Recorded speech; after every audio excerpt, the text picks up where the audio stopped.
Por su definición, una leyenda es una narración sobre hechos sobrenaturales, naturales o una mezcla de ambos, que se transmite de generación en generación de forma oral o escrita. Dadas las variadas teorías respecto a su origen y a los diversos componentes que puede poseer desde su origen, es que podemos encontrar a no muchas, sino muchísimas leyendas, de todos los tipos y colores, que siempre están ligadas a un elemento preciso y se centra en la integración de este elemento en el mundo cotidiano o a la historia de la comunidad a la cual pertenece. Tomando en cuenta esto es que surgió este espacio con una simple pero poderosa idea. Contamos una leyenda o historia de acá y una de otro lugar. Así y como quien no quiere la cosa, historias de acá y de allá es un hecho. Por sus siglas, ¡ah! ¿Vamos a ver a las luces malas? Con estas palabras me despertó abruptamente mi prima. No es mi prima, pero nos criamos juntos como si así lo fuéramos. Nuestras familias se llevan bien desde siempre y nuestros padres son tan buenos amigos que parecen hermanos. Bueno, llegaron las vacaciones de primavera y como no es de extrañar, ya hacía rato que este paseo a Maldonado, un departamento próximo a Montevideo, había sido planeado. Yo tengo un don. Me duermo fácil durante los viajes. Ha de ser una cosa del ruido del motor, no sé. La cuestión es que mi prima, como si no le importara que estaba recién despierto, me pasa un folleto que ella había tomado en el hotel. Paseo por la Sierra de las Ánimas. Eso fue lo primero que alcancé a leer mientras ella me volvía a contar como por octava vez la misma historia sobre este lugar. Tiene como 500 millones de años y sirvió de refugio a los charrúas durante la colonización española. De hecho, en uno de sus cerros, el Tupambaé, se encuentran registros de tumbas o cairns, las cuales son construcciones indígenas de rituales funerarios que fueron declaradas como monumentos históricos. Resulta que muchos, pero muchos indígenas murieron en esas tierras, así que cuenta la leyenda que durante la noche se puede alcanzar a ver el resplandor de sus espíritus. La llamada luz mala son las ánimas de los charrúas que allí perecieron, por eso el nombre. Sep igualito a las almas en pena de otras culturas. Mira si nos encontramos con una, decía mientras le brillaban los ojos de emoción. Según se recomienda popularmente, debiéramos decir una oración y luego morder la vaina de un cuchillo. ¿Por qué? Detalle. Ante un enfrentamiento, solo las armas blancas podrían tener efecto. Las bichas estas resulta que son inmunes a las armas de fuego.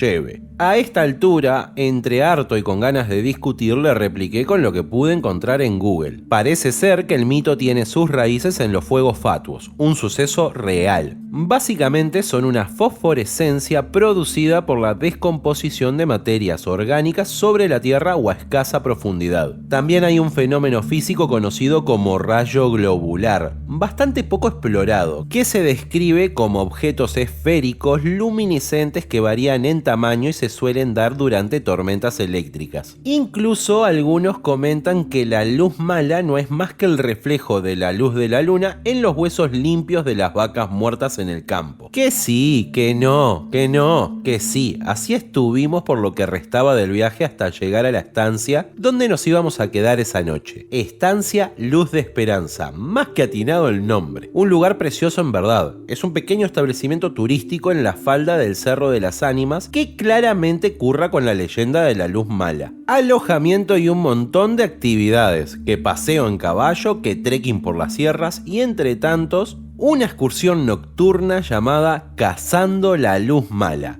Eso era algo que mi prima seguro no se iba a perder. Yo soy bastante escéptico, así que le aposté que si esa noche llegábamos a ver una luz mala, le pagaría esta excursión. Pero en caso contrario, sería ella quien lo haría. Llegó la noche y ahí estábamos. No éramos más de 8 personas en la puerta de la estancia cuando llega un vehículo, conducido por un señor que rondaría los 50 años con ropa de campo y una expresión súper recia. Su gran bigote, entre blanco y amarillento por el tabaco, se agitaba mientras decía: «Yo soy Juan Carlos y voy a ser su guía esta noche, vamos, suban nomás». La noche estaba fresca y el motor de aquella camioneta ronroneaba cual gatito, así que en menos de 5 minutos ya estaba dormido. Para cuando abrí los ojos estaba solo, sí, solo. Se ve que habían intentado despertarme, pero sin éxito. Bueno, mejor, pensé por un momento. Salí del vehículo como para estirarme un poco y tomar aire fresco. La luna alumbraba con potencia, se notaba que no estábamos en la ciudad y había una leve bruma en el ambiente que daba un tono entre tétrico y lúgubre. Me alejé unos pasos del vehículo para poder observar mejor en las cercanías. En una de esas el grupo aún estaba cerca. Ahí fue cuando lo escuché.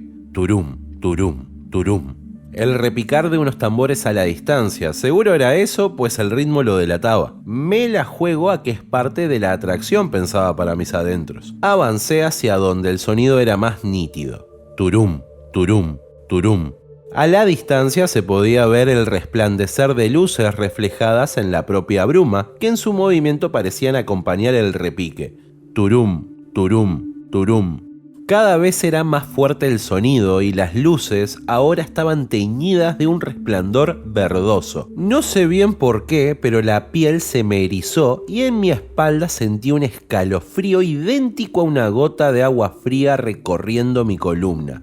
Turum, turum, turum. El sonido era tan intenso que me envolvía y la bruma tan densa que evitaba que viera otra cosa más que ese resplandor verdoso. En ese momento tropecé con algo y caí. Recién ahí me percaté que ni mis pies podía ver gracias a la espesura de la bruma. La cinta de mi calzado se había enganchado con algo, así que en la desesperación intenté tirar y sacudir mi pierna, pero no lograba liberarme. Seguro era una piedra por lo pesado. Casi al ritmo de los tambores, que ahora era como si estuvieran a mi lado, logré tomar con mis manos la que ahora oficiaba de mi bola carcelaria.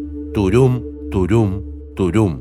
El repique se detuvo abruptamente cuando un repentino viento despejó la zona de toda bruma. Lo vi. En mis manos estaba el cráneo casi limpio de una vaca muerta. Quedé sin aire, casi entre asustado y asqueado. Y mientras me alejaba de ese animal muerto con un brinco, observé a mis alrededores. Estaba en medio de un claro entre las sierras, rodeado de montículos de piedra que claramente no eran naturales, pero seguro databan de siglos atrás. Sobre cada uno de esos grupos de piedra amontonadas había algo. Yo no alcanzaba a distinguir bien, pero eran como resplandores, que apenas se dejaban ver con claridad por algunos instantes cuando la luz de la luna atravesaba lo que yo ahora describo como vapores. En ese momento me sentía pequeño, como vulnerable, así que en el espanto, súper nervioso, me puse a buscar la camioneta. Pero no la veía por ninguna parte, yo no había caminado tanto, ¿o sí? Sin fijarme por dónde pisaba, me precipité a irme de allí entre caminando rápido y trotando, cuando claramente me tropecé nuevamente cayendo sobre mi propio rostro y en un golpe seco perdí el conocimiento. Me volví a despertar y estaba en la cama del cuarto donde me alojaba. Me levanté rápidamente para confirmar dónde estaba y por la ventana se dejaba ver la luz matinal entrando. Miré mi celular y eran las 8:15 de la mañana. Así que me acomodé un poco y luego de tomar aire profundamente fui al área del desayuno. Allí estaba mi prima, con cara de recién despierta revolviendo su café con leche. Sin pensarlo demasiado, saqué el dinero correspondiente a la apuesta y se lo dejé cerca de su taza susurrando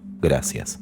Y con una gran sonrisa tomé asiento lentamente. «Me debería quedar con esta plata por la vergüenza que me hiciste pasar», ella me replicó con cara de enojo y sorpresa. Me explicó que efectivamente casi al instante de subir a la camioneta me dormí, algo para nada extraño. Lo raro fue que al momento de intentar despertarme no pudieron. Probaron de todo para hacerlo, desde zarandeos a tirarme con agua, y no lo lograban.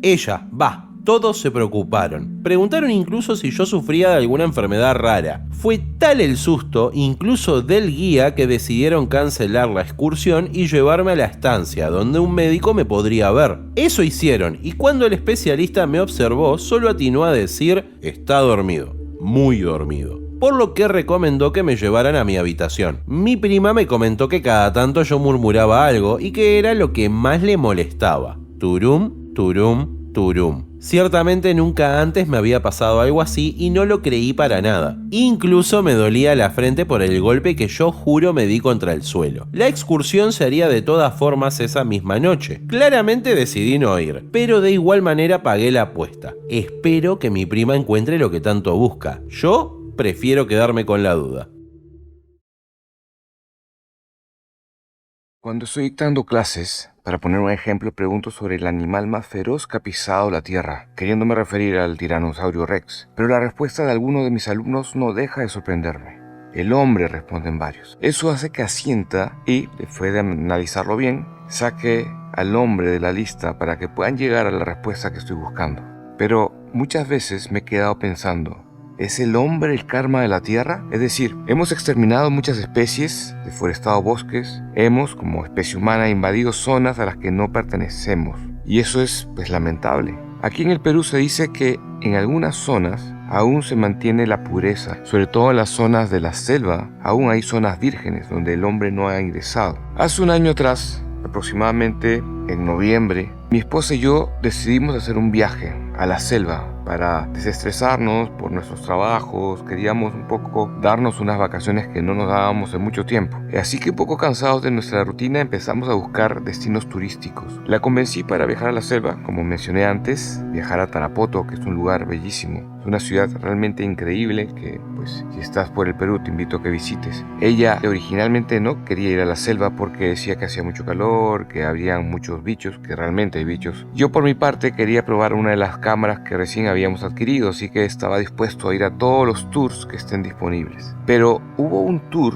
buscando por internet, que llamó mucho mi atención. Era el recorrido de la selva de noche. Así que, incluso antes de viajar, yo ya había separado ese tour para que apenas lleguemos a Tarapoto podamos asistir sin que nos quedemos sin espacio para ese tour. Después de haber llegado, de habernos acomodado en el hotel, llegó la fecha para el tour, así que tomamos la movilidad que nos iba a llevar a ese lugar que era como una reserva, que era el punto de encuentro. A partir de ahí, con el grupo de inscritos en el tour, íbamos a hacer ese recorrido.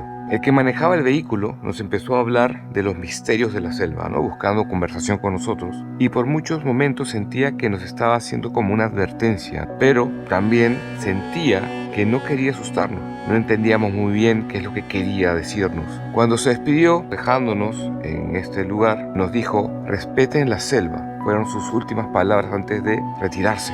Nuestra sorpresa fue grande cuando llegamos a este lugar, cuando nos comunican que éramos los únicos inscritos en este tour. Cosa que por un momento nos alegró, ya que teníamos al guía para nosotros, íbamos a tener el tiempo para recorrer sin apuro. Pero por otra parte nos dejó medios intrigados. ¿Por qué nadie quiso venir a este tour? Eran ya las 9 de la noche, totalmente oscuro. Nos dieron un casco con una luz. Ya nos habían advertido de antes que no podíamos usar repelentes, ya que esto alejaba a algunos animales y a los bichos, y la idea era que hiciéramos el circuito y nos pudiéramos acercar de alguna manera a algunos insectos y demás. Ya estábamos preparados para el recorrido, pero antes de salir hubo algo que llamó mi atención. Había una figura tallada, no más de 1,5 metros, tallada en madera. Estaba entre algunos árboles, así que lo alumbré con la linterna y le pregunté al guía, que se había ya presentado anteriormente con nosotros. Le dije: oye, ¿y esa figura? Y me dijo: está ahí por respeto. Al regresar te cuento la historia, me dijo. Ok, seguimos en el recorrido, que fue realmente muy interesante. Conocimos una gran variedad de animales y en determinado momento, cuando ya estábamos bastante adentro en la selva, el guía escuchó algo. Sabemos que simplemente cambió, dijo un momento y se alejó de nosotros diciendo: ya vuelvo. Estábamos realmente en la mitad de la selva, Mayra y yo. Yo le sonreí para darle tranquilidad, pero en el fondo tenía tanta angustia como ella. En algún momento, no sé cuánto tiempo había pasado, al lado opuesto donde se había ido el guía, yo tenía a mi esposa frente a frente. Me di cuenta que atrás de ella había una sombra, aproximadamente a unos 6 metros, que se acercaba a nosotros lentamente. En algún momento pensé que era el propio guía que se había dado la vuelta, pero era muy pronto, muy rápido, y no había sentido realmente los pasos del guía a ese lado.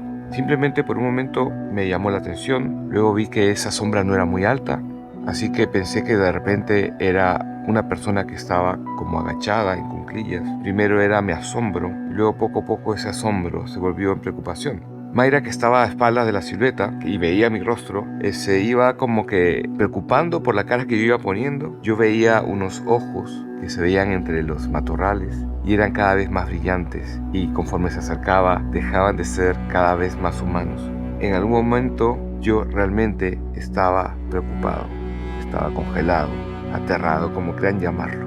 Simplemente no atiné a pronunciar ninguna palabra. Cuando sentía que estaba aproximadamente a 3 metros, aún no podía visualizar con notoriedad esa figura que se acercaba a nosotros. ella simplemente preguntó: oye, ¿qué te pasa? Y en ese momento me empujó porque había visto que el guía movía la mano del otro lado y me dijo: vengan rápido, ya es hora de regresar. Yo no le había dicho lo que había visto, realmente sentía que mi corazón latía rápidamente. Simplemente atiné a caminar y a seguirlos, dando de vez en cuando una vuelta para ver si es que esa silueta nos había seguido.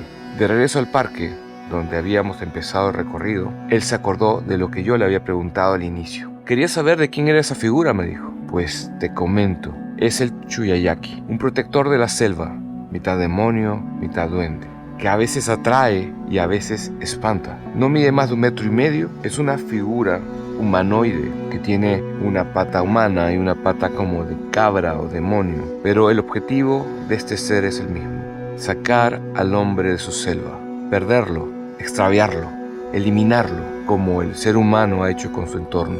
Luego volteé hacia mí y al verme directamente a los ojos me dijo: pero creo que tú ya sabías de él, ¿verdad? En ese momento supe que era el momento de retirarnos, así que tomé a mi esposa de la mano y nos fuimos.